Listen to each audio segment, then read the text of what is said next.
steadfast in his love, vowed, "I would surrender my very life before I allow harm to befall you." After much heated debate, voices rising in both fear and hope, Chief Tomo, guided by his wisdom and reluctant love, consented. He promised that when his daughter came of age, she would be given to Prince Zevon as his bride. Later that evening, the prince confided in his mother, Queen Evrisa, about his secret union. Though tormented by the potential consequences of her son's defiance, she also cherished his passion. Braving the king's wrath, Queen Evrisa journeyed to Chief Tomo's humble abode and bestowed additional gifts, money, fine clothes, yams, and rich palm oil, as a dowry to ensure that Chief Tomo would never part with his daughter. For 5 long years, Prince Zevon treasured every precious moment with Lerito. And when the time finally arrived, when her beauty had fully blossomed, and she was ready to embrace womanhood, the prince announced his intention to claim her as his wife. Enraged, King Avino summoned all his subjects to the grand marketplace for a royal assembly. As the appointed hour arrived, the square teemed with eager onlookers. The king and Queen Evrisa ascended their stone seats with regal command, and a hush fell upon the crowd. Then, with a measured pause, the king commanded his attendants to present Lerito. As she emerged, radiant and mesmerizing, King Avino was momentarily rendered speechless.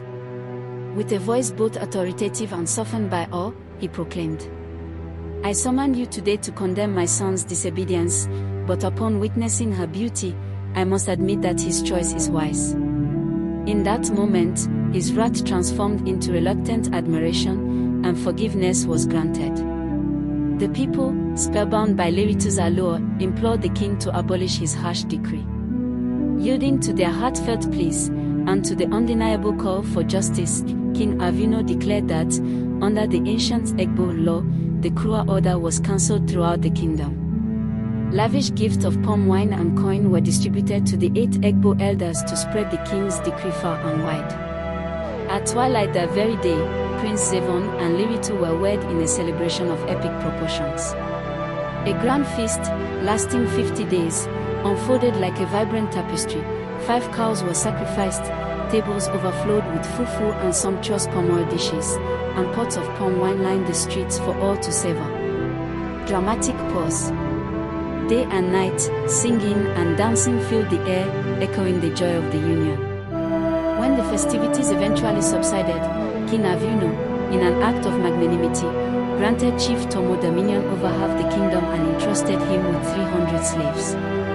In a final act of reciprocity, Prince Zevon presented his father-in-law with 200 women and 100 girls. Thus, Chief Tomo ascended to become one of the wealthiest and wisest men in the land.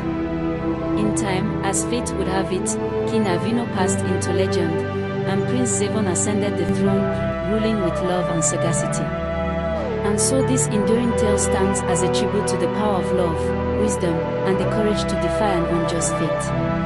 Moral: always cherish your daughters, even from the humblest beginnings, for beauty and love may pave the way to unexpected splendor and honor.